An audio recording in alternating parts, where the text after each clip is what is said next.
What's up, Cooligans? It's the Coolian here. Today we've got a really big one because we're going to be talking about what cameras you could buy to start your own vlog. Yo. So I just want to start off by saying that there's actually a part 1 to this video. If you haven't watched that video yet, the link is going to be in the description, and it's also going to be appearing probably up here right now or over there. I think here. In that video, go over the characteristics you might be looking for in a vlog camera. I also explain a few concepts like cropped sensors versus full frame, internal stabilization, and so you might really want to watch that if you don't know what those terms mean. It'll clarify them and explain them for you as we jump into today's episode. So if you are starting a vlog or a YouTube channel, just to make it very clear, it is not the gear that makes your channel. Proof is right here. I have a $5,000 camera with $3,000 lens, and I have under 100 subscribers. So it has nothing to do with the quality of your camera, but it is a lot of fun to have some good looking footage. And so what I'm gonna do today is go over I've got my notes over here, a few different camera choices, ranging from cheap, under 500, and then 500 to 1,000, and then beyond. And for each one, I'll be talking about the pros and cons of each. And by the end, hopefully you'll have a better idea of what range camera you might be looking for. So I'm gonna start off with the one that we all have, and that is the phone. I have the iPhone, I forget, 11, 12? I don't know, I'm terrible at this. And mine has 3 lenses in it, which is very helpful because it means I can choose between a wide, medium, or a close-up shot. And these cameras have gotten a lot better in these phones over the past few years. They're able to do a lot of decent low-light shooting. If you were gonna use something like this, and you probably need to get a tripod for it, you're gonna have to get a tripod for any of the cameras that I'm talking about, but you'll have to get like a phone adapter clamped to go onto a tripod. And again, for all of these, you're probably gonna wanna get a microphone to go along with your camera, but you can find adapters that will turn your 3.5 millimeter microphone jack into whatever plug your camera takes. So all you gotta do is just set this up, you put the microphone over here or whatever, and then you just, record, and hey, that's a really good way to start testing out if vlogging is for you before investing a bunch of money if you already have one in your pocket. So next up is a camera I actually know the least about within this list, and it wasn't even on my radar until I had seen it on another person's channel, and that is the Osmo Action. You might be familiar with action cameras traditionally that are GoPros. So this is DJI's version of a GoPro. And why the Action is so interesting is because it actually has a forward-facing screen. The added kind of fun benefit of having an action camera is that you can do all the things that you would do with an action camera. You can throw it underwater or attach it to your helmet and jump off a cliff. I don't know what kind of vlogs you guys are making. You're all crazy. It can shoot 4K, which is pretty sweet. It can shoot up to 60 frames per second, or if you go into standard HD mode, it can shoot 240 frames per second, which is pretty sweet for a camera that is in this price range. You can get some really, really interesting shots with this thing. Now, the downside to it being an action camera is the fact that there actually is no zooming.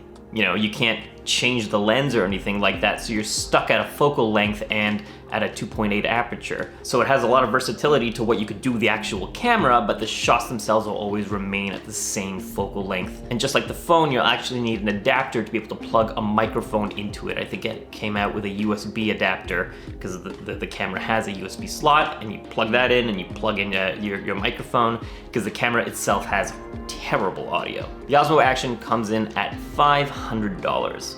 One quick note, all the prices you're gonna see in this video are in Canadian, and those prices are taken from Camera Canada, which is a store, I believe, in London, Ontario. So next up is the Canon M50 and the M50 Mark II. So the M50 comes in at $800 new, and the M50 Mark II comes in at $950. Now, why do I have both the M50 and the M50 Mark II? Is because there's actually not much of a difference between them. They both have 24 megapixel sensors, so they both take very high resolution images at that price point. The camera has a flip out screen and can shoot 120 frames a second, but only at 720p, so below regular HD quality. Now, some quirks with this camera is that when it's shooting at 1080p, it actually has a crop factor of 1.6 times. It's not a full frame camera, it's a smaller sensor, so the image is zoomed in by 1.6 times when you're shooting in HD. Now, the camera can also shoot at 4K, but then it adds another 1.6 times on top of that, which is really a lot for 4K and makes vlogging extremely difficult. So in the end, if you're looking for a 4K camera, this is probably not it. Now, what does the Mark II have that the Mark I doesn't? Really, the only notable difference is the fact that it can be used for live streaming. So it has an HDMI port, which will allow you to plug it into your computer and use it for live streaming. So if that's something that you do, maybe that's... So a couple of other downsides to this camera is that one, it doesn't use the traditional Canon EF lens mount. So if you have Canon glass already and you want to be able to use it with this camera, you have to get an adapter. In fact, that might be something you want to check out regardless if you get this camera, is to get an adapter to the EF lenses. And the reason for that being is that there's so many more options in the EF lens mount range that would probably fit this camera's crop sensor a lot better. So you might be able to find used glass or just cheaper wide-angle glass to compensate for that 1.6 times crop factor. It also does not have internal stabilization, so you'd need a gimbal if you want to do any kind of movement with it, because otherwise it might be pretty jerky. But it is a very light camera, and so it works well with gimbals. You don't have to get like a super expensive gimbal. You can get something smaller to go along with it. It also doesn't have a headphone jack. Now, most of the time that doesn't really apply to vlogging because I'm not monitoring my sound right now with headphones. I'm just watching the audio levels on my screen. And so, but just so you know, if that this is not necessarily a production camera, you wouldn't use this on a production. It's really meant for photos and some minor vlogging. Now, if this camera is of interest to you, you might actually want to check out to see if there's any of the M50 Mark I's available refurbished. When the M50 Mark II came out, I'm sure a lot of people traded in their cameras, and so you can look maybe on Canon's website or on a couple of other used camera websites to see if there's any refurbished or used ones at half the price. So sticking with Canon, we have the EOS RP, which comes in at $1,300. It has a 26.2 megapixel sensor and it's full frame, which means that you don't have to worry about any crop factor. A 24mm looks like a 24mm. And traditionally, full frame sensors also work better in low light settings because there's more room for those pixels to accept light. They'll come out less noisy. Now, the camera also shoots 4K, but that 4K footage has a 1.7 times crop factor.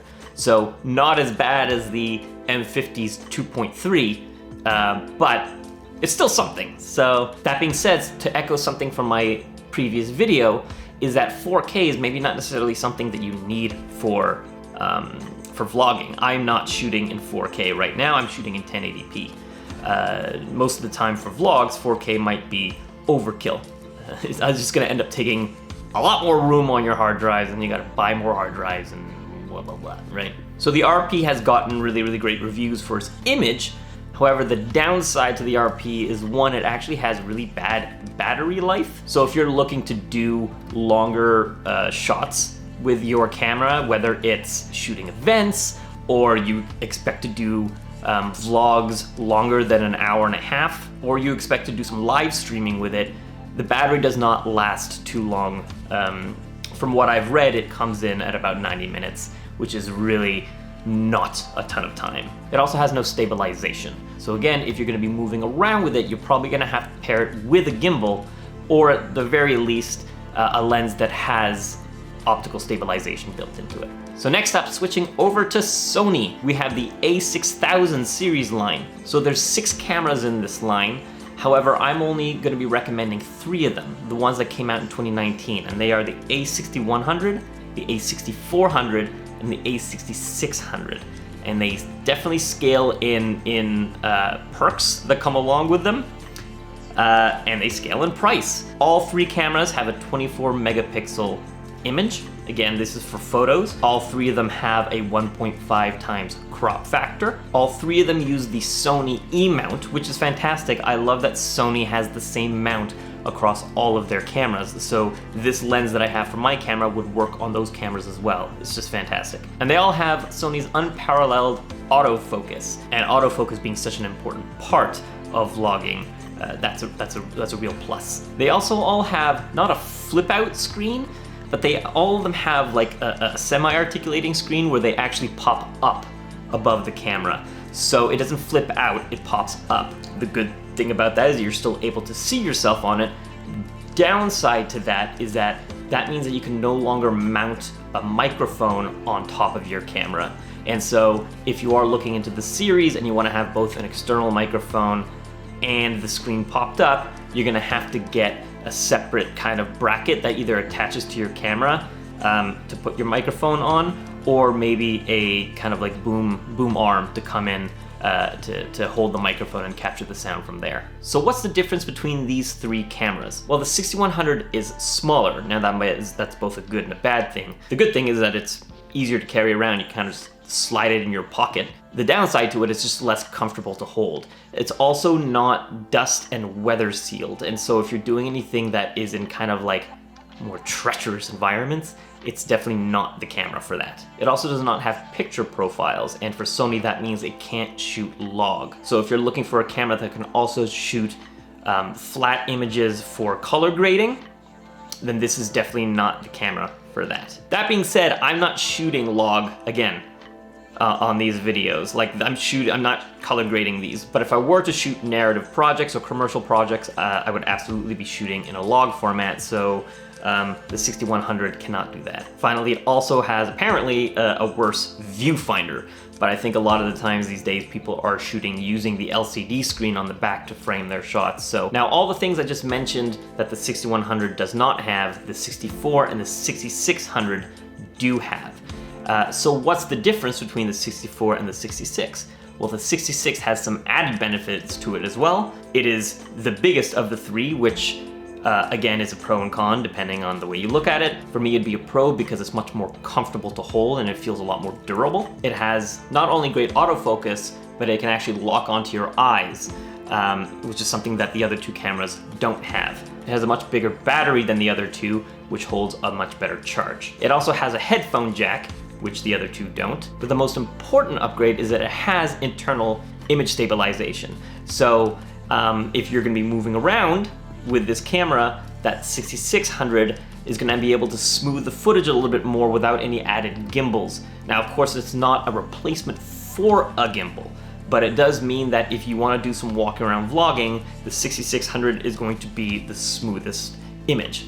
It's also the cheapest of all the cameras that I have listed here that has internal stabilization. So yeah, so those are those three cameras within that range, and all three of them take the same quality image. So if you're looking to just have that quality image, but are not so much affected by headphone jack and internal stabilization and you know, dust sealing and all that, if you're shooting at home, you know, like this, those kinds of choices would maybe help you figure out which of those three cameras are right for your situation. I did not include the other three cameras from earlier, even though you can probably find them used for cheap. I didn't include them because they do not have flip out screens, and they also have overheating issues, which were solved in these newer three cameras. Oh God, I just realized I'm running out of battery. To be continued. All right, well, we're back now 3 hours later or something like that. Hopefully I remember where I was. Let's jump right back into this, guys. So sticking with Sony, we have the A7C. Now, if any of you are familiar with Sony's A7 III that came out a few years ago and was back then really touted as one of the best mirrorless cameras on the market, the A7C is basically a pocket version of that. There are a few minor differences, but you know, essentially it's a fabulous photo camera and video camera in a small portable body. It's actually the smallest full-frame mirrorless camera with IBIS. So the camera itself does have internal stabilization. As a 24 megapixel sensor, the image quality is fantastic for both photo and video. Like I said, it has a full frame sensor, which means it's really strong in low light. This camera is really great if you are both a photographer and a videographer and want to be able to have vlogging capabilities, because one of the big differences between this and the A7 III is that it also has a flip out screen. The old one didn't. It had a little tiltable screen, but you're unable to see it from the other side. So this one now has a flip out screen and updated autofocus capabilities. It has the ability to shoot in slow-mo as well at 120 frames in 1080p. It can also shoot in 4K, but has a very, very minor crop factor compared to everything else at only 1.2. So totally usable in 4K, and it's apparently very nice 4K. Really, one of the only downsides to this camera is that apparently it just has a pretty bad viewfinder. For all the other perks of that camera, a poor viewfinder is not very big to me, and you would never use it for video anyway. It has a fabulous back screen, and essentially it's a really good camera for filmmaking. It has, you know, all the color profiles you'd need. It just doesn't shoot 10-bit color, but you know, for indie filmmaking, it's a totally capable camera. It is very small, so you'd have to build up things around it, but definitely a camera to consider at, I don't remember if I said the price or not, $2,400. So we've got a huge range of cameras there. I mean, the last one that I could totally recommend is the one I'm using now, but this is, so I said this is the A7S III. This camera is very expensive and should not be considered unless you are a professional filmmaker. It has all the things you would need as a vlogger. It has a flip out screen. It has fantastic image stabilization. The low light quality is incredible. The photos are a bit low resolution, but that's because it is leaning more for video. But you know what? I go through all of this in my video when I got the camera, and I'll leave that link in the description and above here as well. If you're not a professional filmmaker, this camera is not recommended. You're just burning a lot of money. It's like $5,500 Canadian. So that's a lot. Ugh, I can't believe I spent that much. So there you have it. You have the phone and the Osmo Action. That's at $500. A refurbished M50 at about $450, $500, and then ones that range up from $950 all the way up to $2,400. And really, like, again, the questions to ask yourself is this just for vlogging, or what else are you going to be using it for? If this is your first time starting out and you don't know what you want to create yet, don't buy a $1,900 camera, you know? Just start creating content on your phone, or maybe borrow a camera from someone to just try a couple of episodes or whatever. And maybe at that point you just start to realize what kind of specs you need in a camera. And don't forget, for all of these things, except for the iPhone and the Osmo Action, you need to consider a lens as well. So it's not just the price of the body, it's also the price of the lens. I hope I didn't miss anything here. These are the cameras that stuck out to me as the best in their price class, but that being said, I admittedly don't know much about other camera manufacturers, being like Panasonic and Fuji. If any of you are and you have other suggestions to put in the comments, just throw them down there. If you have any questions about any of these particular cameras, throw them in the comments. I'm gonna leave a link to all of these cameras on the Camera Canada website. And that's it. I hope this was helpful. And I really hope that if you're watching this and you are considering creating content in 2021, that you go ahead and do it. You know, I did it. And I gotta say, this is one of the most enjoyable parts of my week every week. Sitting down and chatting to this dark sphere that is my lens, and realizing all the other things I really should be doing. God. Thank you so much. Like this video if it was helpful for you, and subscribe for future videos. That's it, that's all! Be safe, wear a mask, and call a friend who's on lockdown all alone. They'd be very happy to hear from you. Bye!